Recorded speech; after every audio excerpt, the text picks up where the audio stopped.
জুলাই সনদের খবর নাই, আর বিএনপি আছে হামের টিকা নিয়ে। What nonsense it is. আন্দোলন সংগ্রাম এই মুহূর্তে নাই এটা বলা যাবে না, কারণ পার্লামেন্টে ৭৭ জনের একটা বিরোধী দল আছে এবং বিরোধী দল উচ্চকণ্ঠ, এবং সেখানে একটু সমস্যা আছে, সেটা হলো যে তারা যে রুলস অফ প্রসিডিউর, পার্লামেন্টের রুলস অফ প্রসিডিউর অনুযায়ী, বিধি অনুযায়ী কথাবার্তা বলতে পারছেন না। এটা হয়তো আরো 1-2 মাস কেটে যাবে। সবাই যদি রুলস অফ প্রসিডিউর নিয়ে একটু পড়াশোনা করেন, একটু জানা, সিনিয়র পার্লামেন্টারিয়ানদের সাথে কথাবার্তা বলেন, এই দুর্বলতা কেটে যাবে। তো এই ক্ষেত্রে আমি আপনাকে বলছি, যেটা ধরুন সরকারি যে বিরোধী দলের যে কথাগুলি নিয়ে উচ্চকিত হওয়া উচিত ছিল, তারা বরঞ্চ অন্যদিকে যাচ্ছে। যেমন ধরুন আজকে আমি পরশুদিন করোনায় মৃত্যুর সংখ্যা ছিল 432 পরশুদিন পর্যন্ত। গতকালকে 7 জন বাড়লো 439, আজকে 11 জন বেড়েছে, 12 জন বেড়েছে। 12 জন বাড়লে হচ্ছে 451 করোনা হামে 451 মৃত্যুর সংখ্যা। তো এই যে হামে যে মৃত্যুর সংখ্যাটা, এটা নিয়ে দেখবেন যে বিরোধী দলের কোনো কথাবার্তা নাই।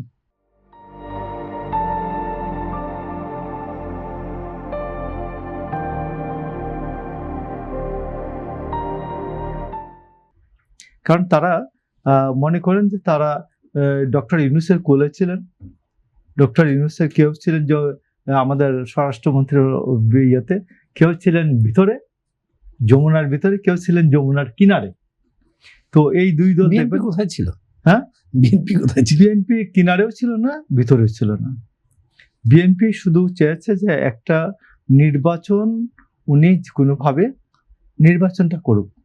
আপনি দেখবেন যে আমি এই জায়গাটা শেষ করে দেন, আমি বলি যে 400 এই যে হামের যে বিষয়টা, যে একেবারেই আপনি ফ্যাসিস্ট বলেন, যা কিছু বলেন, তার 41,600 কোটি টাকা তার স্বাস্থ্য খাতে বাজেট ছিল, এবং 3,000 কোটি টাকা আগের বছরের তুলনায়, 25 সালের তুলনায়, আরো 23 সালের তুলনায় 3,000 কোটি টাকা বেশি ছিল। এই জায়গাগুলিকে আপনি অ্যাড্রেস করবেন এবং সরকারের কি করা উচিত এটাও বলবেন। এটা তো গভর্নমেন্ট, আমাদের এই অপোজিশন বলে না। তো সেই ক্ষেত্রে আমি বলি যে আইইডিসিআর এর ডাইরেক্টর মুশতাক ভাইকে তো নিশ্চয়ই চিনেন, মুশতাক হোসেন, আমাদের সময়ের ডাকসুর জিএসও ছিলেন। উনি বলেছেন যে নতুন যে চেঞ্জগুলো দেখা যায় হামের সময়, সেটা হচ্ছে বড়দের কখনো হাম হয় নাই, হাম হতো না, এইবার হচ্ছে এটা। এবং 9 মাসের বয়স থেকে হতো, এবার 6 মাসের বয়সের বাচ্চাদের হাম হচ্ছে।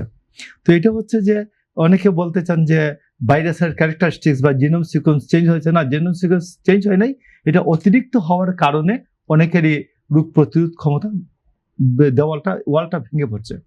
তো সেই ক্ষেত্রে ওনাদের বক্তব্য হচ্ছে যে যারা একটু গর্ভবতী মা, তারপর ফুসফুসের ডিজিজ আছে, তারপর এই যে ডায়াবেটিস আছে, এরা ভিটামিন এ ক্যাপসুল নেবেন, একটু এলোক থাকবেন, জনসমাগম যে জায়গায় সেখানে যাবেন না। এইটা হচ্ছে তাদের প্রশ্ন। আর একটা হামের টিকা নেওয়ার পরেও 14 দিন থেকে 30 দিন লাগে অ্যান্টিবডি ডেভেলপ করতে। তো এখন আমি আপনি বলতেছি যে এই 14ই মার্চ প্রথম খবরটা আসে হামের। তো 14ই মার্চ থেকে এই পর্যন্ত প্রায় 95% হামের টিকার আওতায় নিয়ে আসা হয়েছে বাচ্চাদের। কিন্তু যে বাচ্চাটাকে কালকে দিয়েছেন সে তো আরো 15 দিন রিস্কে আছে। 14 দিন লাগবে, যে মিনিমাম 14 দিন লাগবে অ্যান্টিবডি ডেভেলপ করতে। তো এই যে কথাগুলি যেগুলি আমি আজকে বললাম, যেগুলি এইগুলো নিয়ে অপোজিশনের আলাপ আলোচনা হওয়া উচিত ছিল, ডিবেট হওয়া উচিত ছিল।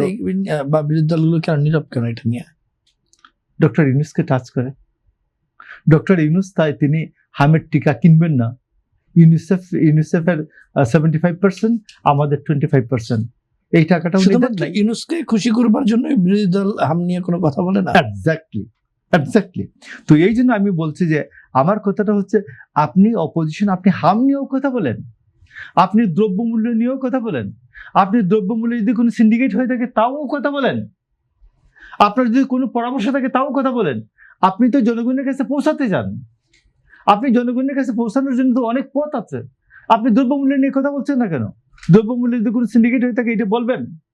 আপনি বিভিন্ন জায়গায় ছোট ছোট দুর্ঘটনা হচ্ছে, খুন খারাপি হচ্ছে, এইগুলো নিয়ে কথা বলেন, গভর্নমেন্টের নজরে আনেন, আর আপনি জনগণের কাছে পৌঁছে যান।